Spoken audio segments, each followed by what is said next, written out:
Dieu. Je ne vous cache pas que j'étais stressée sur ma chaise. On ne parle pas de n'importe qui. Voilà, je vais vous raconter comment tout ce que Dieu a fait dans ma vie, comment il m'a sauvée, Amen. mais surtout tout ce qu'il a fait pour moi. Gloire à Dieu. J'ai grandi dans un foyer divisé. Ma mère, je l'ai toujours connue appartenant à Dieu. Je me souviens que quand j'étais enfant, on priait toutes les deux. J'ai grandi comme ça. Et j'aimais les réunions, j'aimais le Seigneur. Je savais qu'un jour, j'appartiendrais à Dieu. Mais voilà, j'ai grandi. Et les angoisses sont arrivées très jeune. J'étais très angoissée. Pourtant, en vérité, j'avais tout. J'avais vraiment tout. J'avais un père que ce que je rêvais la nuit, je l'avais le jour. Tout ce qu'une jeune fille peut espérer avoir, je l'avais. Mais ça ne suffit pas. J'étais pas bien. Ça ne se voyait pas parce que j'étais quelqu'un qui souriait toujours, mais dans mon cœur, j'étais angoissée. Mais angoissée, ce n'était pas possible. Et j'essayais toujours de m'attacher à Dieu, de suivre Dieu. Mais mon cœur était partagé en vrai. J'avais un pied dans le monde et j'aimais Jésus quand même. Alors je cherchais, j'essayais de me donner à lui.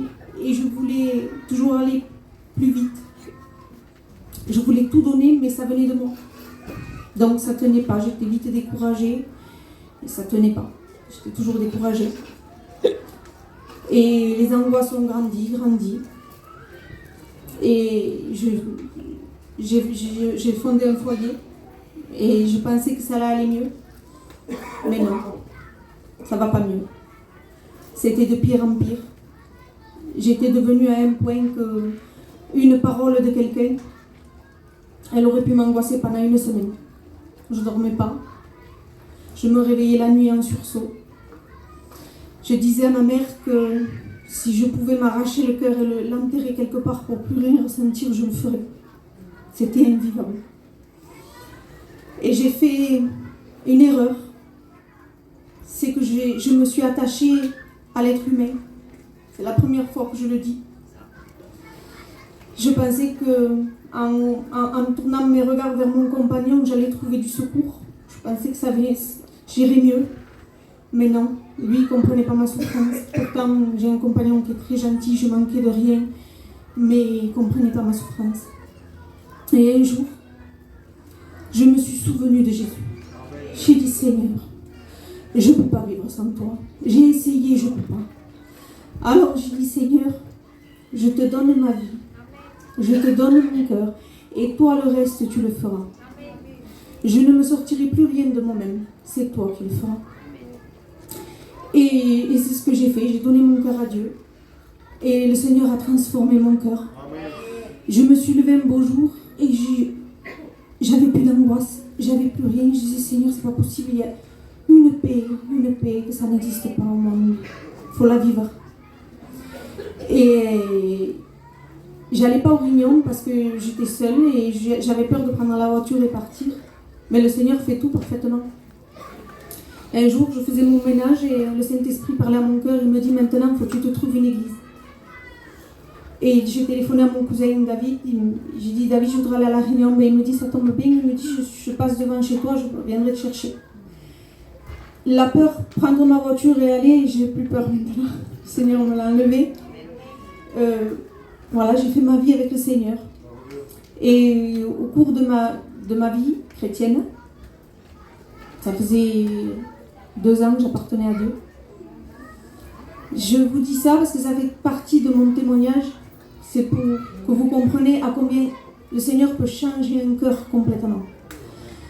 Pour la personne que j'étais vraiment angoissée pour un rien, au mois de mars 2021, j'ai passé des examens. Et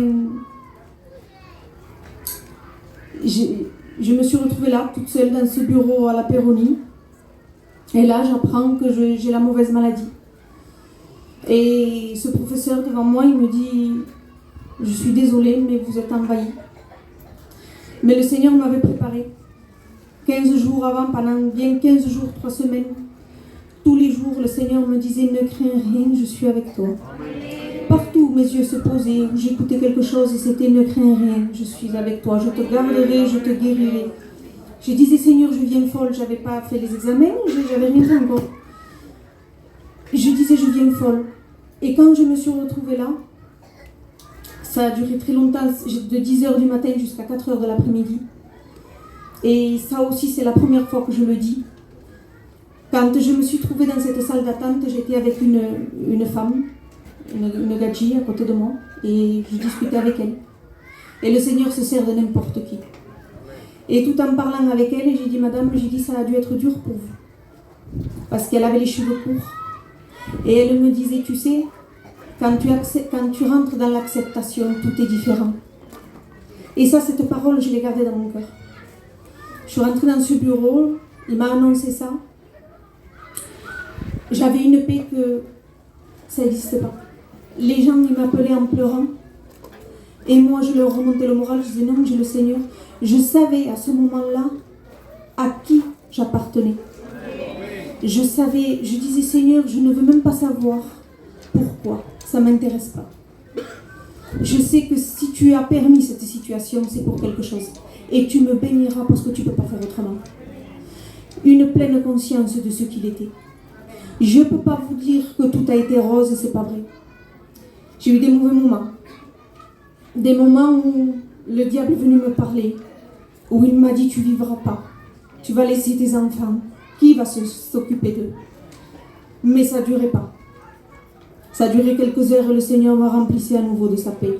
Et à chaque fois que j'avais une mauvaise nouvelle, quand je rentrais dans l'acceptation, Dieu me bénissait, la paix elle grandissait. J'ai passé par une opération lourde, des traitements, mais Dieu a toujours été là. Quand j'étais dans les examens, c'était à l'époque du Covid, donc j'étais seule. J'ai laissé toujours une chaise vide, parce que je savais qu'il était là. Je disais, Seigneur, cette chaise, elle est pour toi. Je savais qu'il était là. Vous savez, des fois, on est un peuple qu'on aime, on est entouré. Quand on a quelque chose, on a tout le monde autour de nous. Mais il y a des moments, des endroits où on est seul. Quand on va dans le bloc opératoire, on est seul. Mais lui, il est là. Le soir, quand le diable vient nous parler, on est seul. Mais lui, il est là.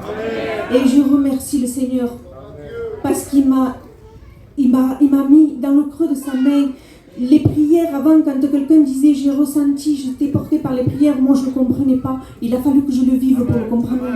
Je me sentais portée par les prières des frères et sœurs.